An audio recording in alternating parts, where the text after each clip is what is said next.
করে দেখাবো হোলি স্পেশাল একটা আইটেম ঠান্ডাই। চলুন দেখা যাক আমি কিভাবে করছি। হোলি স্পেশাল ঠান্ডাই বানানোর জন্য যে সমস্ত জিনিসগুলো লাগবে সেগুলো আমি সব কিছু কড়াইতে গরম করে নেব।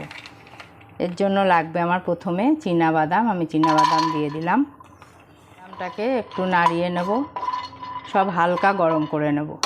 এরপরে দিয়ে দেব 5-6টা আলমন্ডস। এরপর দিলাম 6-7টা কাজু বাদাম। এরপরে দিয়ে দেবো 1 চামচের মতো চালমগজ। এবার দিয়ে দেবো 2টো এলাচ। দিয়ে দিলাম 1/2 চামচের মতো তিসি।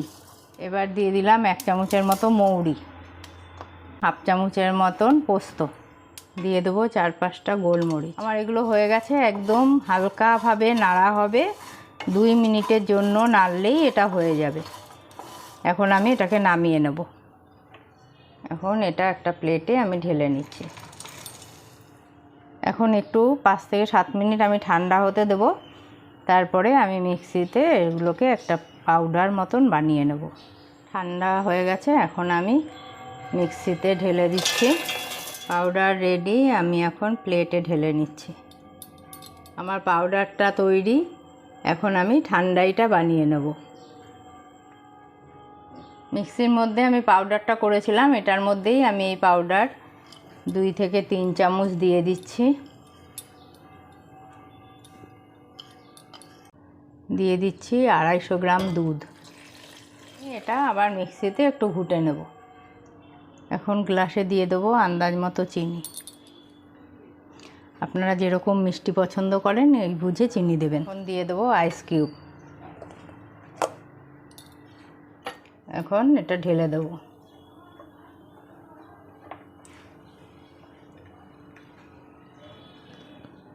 উপর থেকে ড্রাই ফ্রুটস দিয়ে ঠান্ডা ঠান্ডা সার্ভ করুন। হোলি স্পেশাল ঠান্ডাই এইভাবে বানিয়ে সার্ভ করুন। আমার ঠান্ডাই তৈরি। এটা হোলি স্পেশাল একটা ড্রিঙ্ক।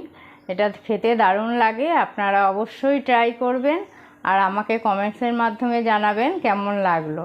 আজকে এখানেই শেষ করছি। নেক্সট দেখা হবে অন্য কোনো রেসিপির সাথে। ভালো থাকবেন, সুস্থ থাকবেন।